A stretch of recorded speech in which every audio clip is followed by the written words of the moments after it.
Today we gather under a cloud of grief that hangs heavily over our county and our country. We have come together not because we have answers to every question, but because our hearts are broken by a tragedy that has robbed 16 young girls of their lives and shattered the dreams they carried. As we remember the 16 students who perished in the fire at Utumishi Girls Academy, we stand with families whose pain is beyond words.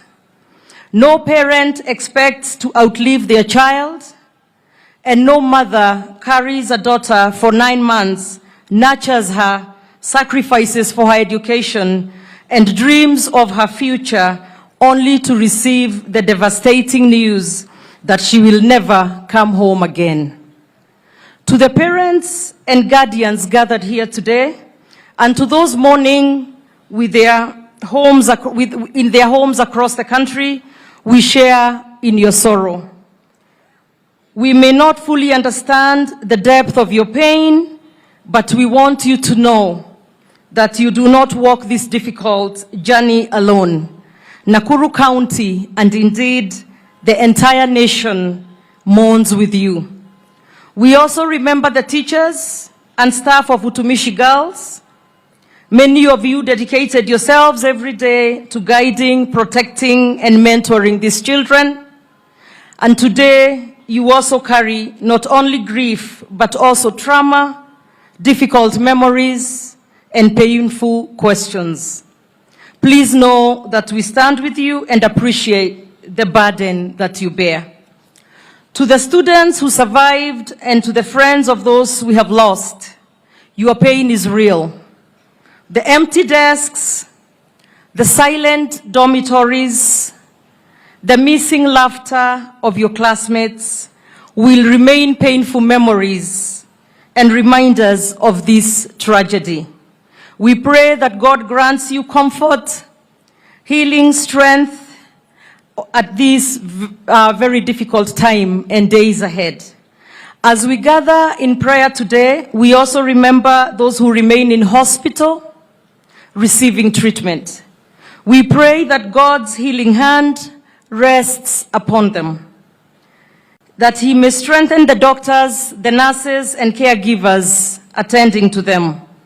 May He comfort the families who wait anxiously by their bedsides, and may every injured child recover fully and return home safely.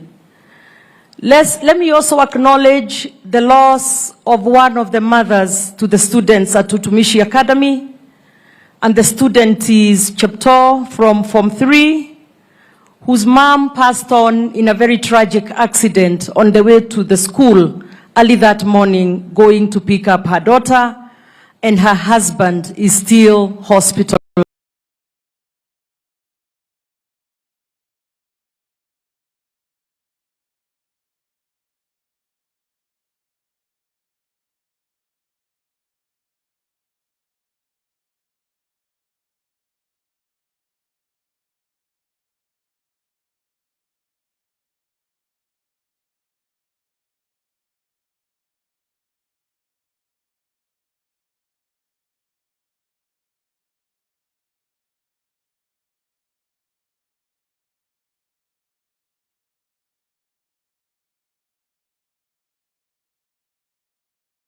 Standards, and not merely written policies, but daily practices.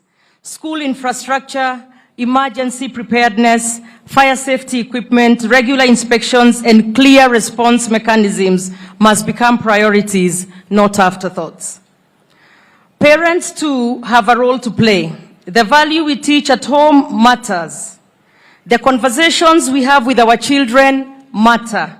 Discipline, respect for life, respect for authority, and peaceful conflict resolution begin in our homes long before they are reinforced in our schools.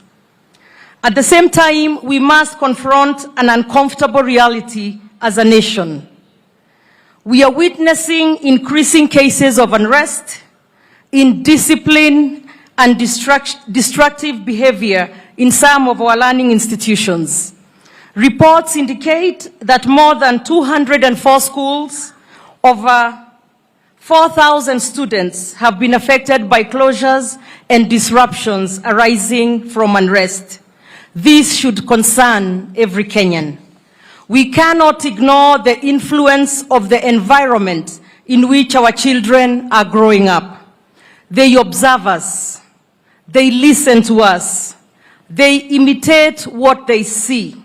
When children constantly witness adults resolving disagreements through chaos, through destruction, through confrontation and lawlessness, we should not be surprised when some begin to believe that disruption is an acceptable way of expressing dissatisfaction.